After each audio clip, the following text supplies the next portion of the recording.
नमस्ते और सनातन समृद्ध भारतीय पौराणिक कथाएं की इस कड़ी में आप सबका स्वागत है। ये हमारी श्रृंखला का सीजन 1 एपिसोड 20 है।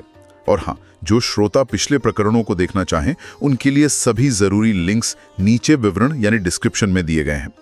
आज हम एक ऐसे विषय की गहराइयों में उतर रहे हैं जो भारतीय शास्त्रों, वेद, उपनिषद, रामायण, महाभारत, पुराण की कह सकते हैं आत्मा है। ये सारे ग्रंथ अद्भुत कथाओं, मिथकों और प्रतीकों से भरे पड़े हैं। तो यहाँ सोचने वाली बात यह है कि इन कथाओं का वास्तविक स्वरूप क्या है। क्या ये महज बीते हुए कल का लेखा जोखा है जिन्हें अक्षरशः लेना चाहिए, या फिर ये परत दर परत खुलने वाले रहस्य हैं जिनमें गहरे आध्यात्मिक सत्य छिपे हैं जो शायद आज भी हमारा मार्गदर्शन कर सकते हैं। आज हमारी पड़ताल का मकसद इन्हीं गहराइयों को समझना है, इन अर्थों को खोलना है। हाँ, और ये वाकई एक जरूरी पड़ताल है, क्योंकि हम इन कथाओं को किस नजरिए से देखते हैं ये न सिर्फ हमारी समझ को बल्कि हमारे जीवन जीने के ढंग और हमारी आध्यात्मिकता को भी गहराई से प्रभावित करता है। अक्सर जो सतह पर दिखता है वो पूरी कहानी नहीं होती। बिल्कुल। तो चलिए सबसे पहले इसी शब्द मिथक को ही पकड़ते हैं। आम बोलचाल में तो मिथक का मतलब हो जाता है कोई झूठी बात, कल्पना जिसका सच्चाई से कोई लेना देना न हो। हाँ, और यही सबसे बड़ी गलत फहमी है जो इन ग्रंथों के साथ कह सकते हैं न्याय नहीं करती। आध्यात्मिक और सांस्कृतिक संदर्भों में मिथक का अर्थ बिल्कुल अलग है। मिथक वो कथाएं हैं जो शाश्वत, कालातीत सत्यों को प्रकट करती हैं। ये सत्य नैतिक हो सकते हैं, मनोवैज्ञानिक हो सकते हैं या ब्रह्मांडीय व्यवस्था से जुड़े हो सकते हैं। ये वो सच्चाइयां हैं जो किसी एक समय या स्थान तक सीमित नहीं है, बल्कि वो सार्वभौमिक हैं। अच्छा, यानी ये कहानियां सच को छुपाने के लिए नहीं, बल्कि सच को एक अलग, ज्यादा असरदार तरीके से बताने के लिए है। एक ऐसा तरीका जो शायद सीधे उपदेश देने से ज्यादा यादगार हो। आपने बहुत सही पकड़ा। मिथक दरअसल संस्कृतियों के लिए अपने मूल्यों, अपनी सामूहिक चेतना, अपनी आशाओं, अपने डरों और जीवन के प्रति अपनी समझ को पीढ़ी दर पीढ़ी संप्रेषित करने का एक बेहद शक्तिशाली जरिया रहे हैं। ये महज मनोरंजन नहीं है, ये तो सांस्कृतिक डीएनए का हिस्सा है। वे हमें उस समाज की आत्मा की एक झलक दिखाते हैं जिसने उन्हें रचा है। ये तो सोचने का एक बिल्कुल नया आयाम है। अगर मिथक इस तरह गहरे सत्य समेटे हुए हैं तो फिर प्रतीकवाद की भूमिका कहाँ आती है? क्या ये दोनों जुड़े हुए हैं? ये न सिर्फ जुड़े हुए हैं, बल्कि कह सकते हैं कि प्रतीकवाद ही वो चाबी है जो मिथकों के दरवाजे खोलती है।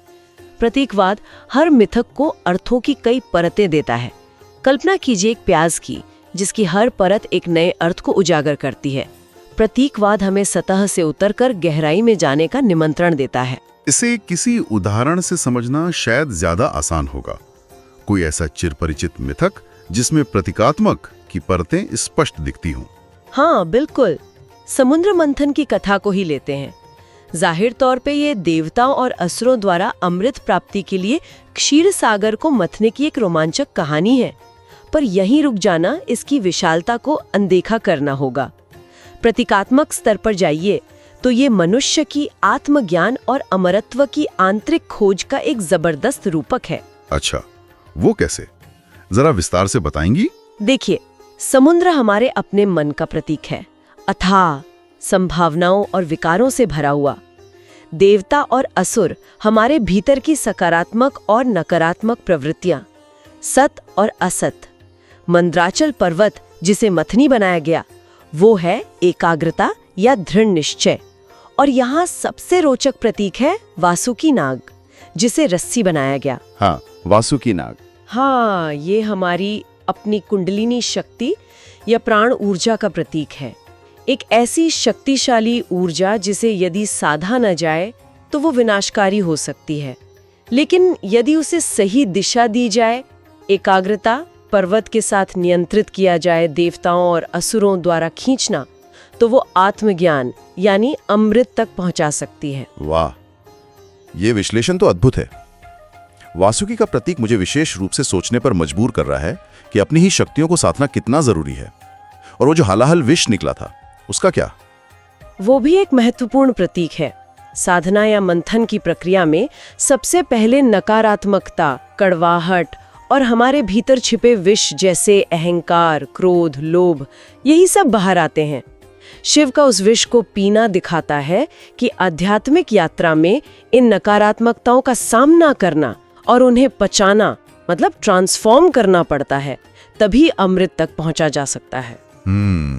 शिव का नीला कंठ उसी विष को धारण करने का प्रतीक है। ये तो समुद्र मंथन की कहानी को बिल्कुल नई रोशनी में दिखाता है। ये सिर्फ देवताओं और असुरों की कहानी नहीं, ये तो हर साधक की कहानी लगती है। बिल्कुल, और यही प्रतीकवाद की खूबी है। ये कहानियों को सार्वभौमिक और व्यक्तिगत बना देता है। रामायण में राम के वनवास को ही लीजिए। एक स्तर पे ये पिता के वचन का पालन और राज्य त्याग है, लेकिन गहरे उतरें तो ये हमारी अपनी यात्रा है। अपने कंफर्ट जोन यानी अयोध्या को छोड़कर धर्म और आत्म खोज के कठिन अपरिचित मार्ग यानी वन पर निकलना। जीवन में हम सब कभी ना कभी अपने अयोध्या से निकलकर अपने वनवास का सामना करते हैं, जहां हमें अपनी मान्यताओं और चरित्र की परीक्षा देनी होती है। और इन कथाओं में जो पात्र होते हैं, नायक, खलनायक, दिव्य सहायक, क्या वो भी प्रतीकात्मक है? निश्चित रूप से। इन्हें कार्ल युंग जैसे मनोवैज्ञानिकों ने सार्वभौमिक मूल रूप या आर्केटाइप कहा है। ये महज कहानी के किरदार नहीं, बल्कि हमारी सामूहिक अचेतन मन की छवियां हैं। नायक जैसे राम या अर्जुन हमारे भीतर के आदर्श, साहस और संभावना का प्रतीक हैं। राक्षस या असुर जैसे रावण या दुर्योधन हमारे अहंकार, हमारी शैडो सेल्फ, हमारी नकारात्मक प्रवृत्तियों का प्रतिनिधित्व करते हैं। और दिव्य सहायक जैसे हनुमान या कृष्ण उस आंतरिक मार्गदर्शन, सहज ज्ञान या बाहरी कृपा का प्रतीक है जो हमें चुनौतियों से उभरने में मदद करती है। अच्छा, इसका मतलब ये हुआ कि जब हम इन कथाओं को पढ़ते या सुनते हैं तो हम केवल बाहरी पात्रों की कहानी नहीं जान रहे होते, बल्कि कहीं ना कहीं अपने ही भीतर की शक्तियों और संघर्षों को पहचान रहे होते हैं। सटीक कहा आपने। यह आत्म अन्वेषण का एक शक्तिशाली उपकरण बन जाता है। लेकिन यहाँ एक स्वाभाविक प्रश्न उठता है, और शायद कुछ लोगों के मन में दुविधा भी होती होगी, इन शास्त्रों को आखिर पढ़ा कैसे जाए? क्या इन्हें इतिहास या विज्ञान की तरह अक्षरशः सत्य माना जाना चाहिए, या फिर पूरी तरह से रूपक या प्रतीकात्मक मान लेना चाहिए? कहीं ऐसा तो नहीं कि केवल प्रतीकवाद पर जोर देने से इनका ऐतिहासिक या सांस्कृतिक महत्व कम हो जाता है? ये एक बहुत ही नाजुक संतुलन का प्रश्न है और इस पर अलग अलग मत हो सकते हैं। बिल्कुल, देखिए, इन ग्रंथों को केवल शाब्दिक इतिहास या विज्ञान की कसौटी पर कसना शायद उनके मूल उद्देश्य के साथ न्याय ना करे। उनका उद्देश्य अक्सर तथ्यों का दस्तावेजीकरण करने से कहीं ज्यादा गहरा रहा है। वे जीवन के अर्थ, नैतिकता और ब्रह्मांड में मनुष्य के स्थान जैसे सवालों से जूझते हैं। तो क्या शाब्दिक व्याख्या का कोई स्थान ही नहीं है? नहीं, ऐसा नहीं है। कई कथाओं में ऐतिहासिक घटनाओं, भौगोलिक स्थानों या सामाजिक रीति रिवाजों के अंश हो सकते हैं, जरूर हो सकते हैं, लेकिन केवल वहीं तक सीमित रह जाना उनकी आत्मा को पकड़ने से चूकना हो सकता है। रूपक या प्रतीकात्मक व्याख्या हमें उन गहराइयों तक ले जाती है जहां ये कहानियां हमारे व्यक्तिगत जीवन से सीधे संवाद करती हैं। वे हमसे पूछती हैं, इस कहानी में मेरे लिए क्या सबक है, या मेरे किन आंतरिक संघर्षों या आकांक्षाओं को दर्शाती है। महाभारत से द्रौपदी के चीरहरण का प्रसंग याद आता है। क्या उसे भी प्रतीकात्मक रूप से देखा जा सकता है? बिल्कुल। एक स्तर पर ये एक स्त्री के अपमान और उसकी रक्षा में ईश्वरीय हस्तक्षेप की घटना है, लेकिन प्रतीकात्मक रूप से वो अंतहीन साड़ी क्या दर्शाती है? हाँ, वो क्या है? वो दर्शाती है अनंत कृपा, असीम संभावना और आत्मा की वो गरिमा जिसे कोई बाहरी शक्ति छीन नहीं सकती, भले ही परिस्थितियां कितनी भी प्रतिकूल क्यों ना हो। ये एक आश्वासन है कि चरम संकट में भी एक दिव्य स्रोत है जो हमें ढक लेता है, हमारी लाज रखता है। गहरा अर्थ है। और शिव का नृत्य, जिसे तांडव या लास्य कहते हैं, उसका क्या प्रतीकात्मक अर्थ है? शिव का नृत्य सृष्टि और प्रलय का, मतलब बनने और बिगड़ने का शाश्वत चक्र है। उनका डमरू सृजन की ध्वनि का प्रतीक है और उनके हाथ की अग्नि विनाश या रूपांतरण की शक्ति का। ये केवल ब्रह्मांडीय स्तर पर ही नहीं, बल्कि हमारे भीतर भी हर क्षण चल रहे सृजन और विनाश, विचारों का बनने और मिटने, भावनाओं के उठने और शांत होने का प्रतीक है। ये जीवन की लय है एक तरह से। तो यहाँ ये समझना महत्वपूर्ण लगता है कि शाब्दिक और प्रतीकात्मक दोनों दृष्टिकोण अपनी अपनी जगह मूल्यवान हो सकते हैं, लेकिन प्रतीकात्मक इन प्राचीन कथाओं को हमारे समय, हमारी चेतना, हमारी व्यक्तिगत यात्रा से जोड़ता है। ये उन्हें महज अतीत की कहानियां न रहने देकर वर्तमान का जीवंत अनुभव बना देता है। आपने एकदम सही निष्कर्ष निकाला। प्रतीकात्मक एक सेतु की तरह है जो अतीत के ज्ञान को वर्तमान की प्रासंगिकता से जोड़ता है। और जब हम मिथकों के साथ इस तरह सक्रिय रूप से जुड़ते हैं, उनके प्रतीकों पर सोचते हैं, उनके अर्थों पर मनन करते हैं, तो ये महज निष्क्रिय आस्था नहीं रह जाती है। ये एक बौद्धिक और आध्यात्मिक व्यायाम बन जाता है। ये हमें सोचने, सवाल करने और अपनी समझ विकसित करने के लिए प्रेरित करता है। शायद इसीलिए इन कथाओं को बार बार कहने सुनने की परंपरा रही है। हर बार जब हम इन्हें सुनते हैं, खासकर जीवन के अलग अलग पड़ावों पर, तो कुछ नया समझ आता है, कोई नई परत खुलती है। बिल्कुल, पुनरावृत्ति का यही जादू है। हमारी अपनी परिपक्वता, हमारे अनुभव, हमारी तात्कालिक जरूरतें, ये सब मिलकर तय करते हैं कि उसी कहानी से हम इस बार क्या अर्थ ग्रहण करेंगे। बचपन में सुनी गई एक सरल कहानी वयस्क होने पर जीवन का गहरा दर्शन बन सकती है। जैसे जैसे हमारी दृष्टि विकसित होती है, कथा के अर्थ भी विकसित होते जाते हैं। तो एक तरह से ये मिथक और प्रतीक हमें उस भाषा में बात करने में मदद करते हैं जहां सामान्य शब्द शायद कम पड़ जाते हैं। ये ज्ञात और अज्ञात के बीच की खाई को पाटते हैं। हाँ, ये उनका एक महत्वपूर्ण कार्य है। वे उन अवधारणाओं और अनुभवों को व्यक्त करने का माध्यम बनते हैं जिन्हें तर्क या सीधे वर्णन से समझाना मुश्किल है। इसीलिए शास्त्रों में प्रतीकात्मक भाषा का इतना गहन और व्यापक उपयोग है। जैसे रंगों का प्रयोग या संख्याओं का, विशेष पशु पक्षियों का, या फिर प्राकृतिक शक्तियां जैसे नदी, पर्वत, अग्नि का। इन सब का अपना गहरा सांकेतिक अर्थ होता है ना? निश्चित रूप से। हर रंग जैसे केसरिया त्याग का, सफेद पवित्रता का प्रतीक है। हर संख्या जैसे त्रिदेव, सप्तऋषि, हर पशु जैसे गणेश का मूषक जो इच्छाओं पर नियंत्रण का प्रतीक है, या विष्णु का गरुड़ जो तीव्र गति और ज्ञान का, हर प्राकृतिक तत्व, इन सब का उपयोग सूक्ष्म और गूढ़ सत्यों को संप्रेषित करने के लिए किया गया है। ये एक ऐसी भाषा है जो तर्क से ज्यादा अनुभूति पर असर करती है। गंगा नदी का उदाहरण अक्सर दिया जाता है। वो एक भौतिक नदी तो है ही, लेकिन उससे कहीं ज्यादा है, जैसा आप कह रही थी। बिल्कुल, गंगा सिर्फ हिमालय से निकलने वाली एक जलधारा नहीं है। वो शुद्धि, पवित्रता, मोक्ष और निरंतर बहते आध्यात्मिक प्रवाह का जीवंत प्रतीक है। उसमें स्नान करना केवल शारीरिक स्वच्छता नहीं, बल्कि पापों से मुक्ति, कर्मों की शुद्धि और आध्यात्मिक नवीनीकरण का प्रतीक माना जाता है। वो देवी है, माँ है, जीवनदायिनी है। ये सब उसके प्रतीकात्मक अर्थ हैं जो भौतिक रूप से कहीं ज्यादा गहरे हैं। और युद्ध क्षेत्र, महाभारत का कुरुक्षेत्र या रामायण का लंका का युद्ध, क्या ये केवल जमीन के टुकड़ों पर लड़ी गई लड़ाइयाँ हैं? आपने पहले मन के संघर्ष का जिक्र किया था। हाँ, ये एक बहुत ही महत्वपूर्ण और शायद सबसे गहरा प्रतीकात्मक पहलू है। हाँ, कुरुक्षेत्र एक वास्तविक भौगोलिक स्थान हो सकता है और युद्ध भी एक ऐतिहासिक घटना हो सकती है, इसमें कोई संदेह नहीं। लेकिन शास्त्रों की दृष्टि में और अनेक व्याख्याकारों के अनुसार ये युद्ध क्षेत्र अक्सर हमारे अपने मन और चेतना के भीतर चलने वाले शाश्वत संघर्षों का मंच है।